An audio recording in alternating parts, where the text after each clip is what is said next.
And this may sound familiar. APS wants to raise the rate of your electricity by 14% this summer. Customers, they're not happy about that. And today they let the Arizona Corporation Commission know at the first of a series of public input meetings on this. Fox 10's Ashlie Rodriguez brings us their concerns tonight. Ashlie.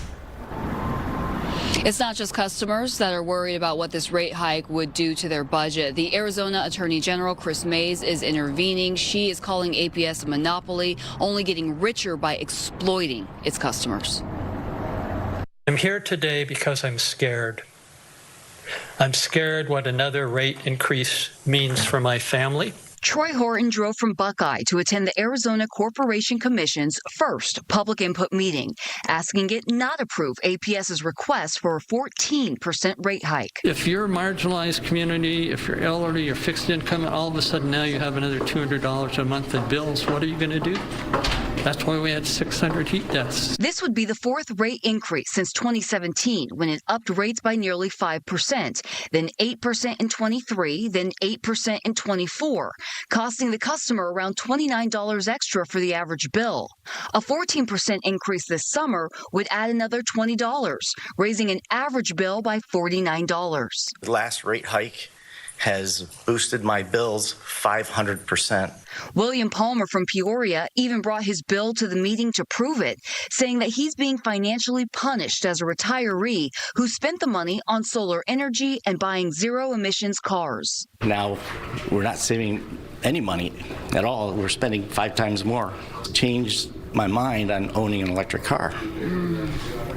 Gas prices are going down, electricity's going up.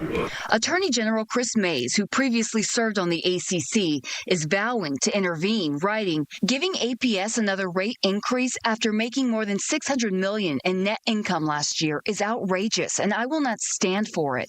APS has a monopoly and should not be allowed to exploit that monopoly on the backs of Arizona consumers." We all know it. We all feel it. The cost of living is just exorbitantly expensive. People are scared that they're going to encounter this predicament. It's not like a choice to turn on the AC or not. It's a matter of life or death. So if people aren't able to afford their AC, what are they going to do? APS tells me that they understand where the customers are coming from, but they need to ensure that our grid is resilient and reliable, especially during the hot summer months. They say that last summer, the customers had only one outage and few interruptions to their service. It's because of that reliable grid. And they also say that they're holding large-scale users accountable, like data centers, making sure that they pay their fair share. But this is just the first of a series of public input meetings. If you would like to make your opinion known to the ACC, click on the story on fox10phoenix.com. We have a list of the upcoming meetings. We'll send it back to you in the studio.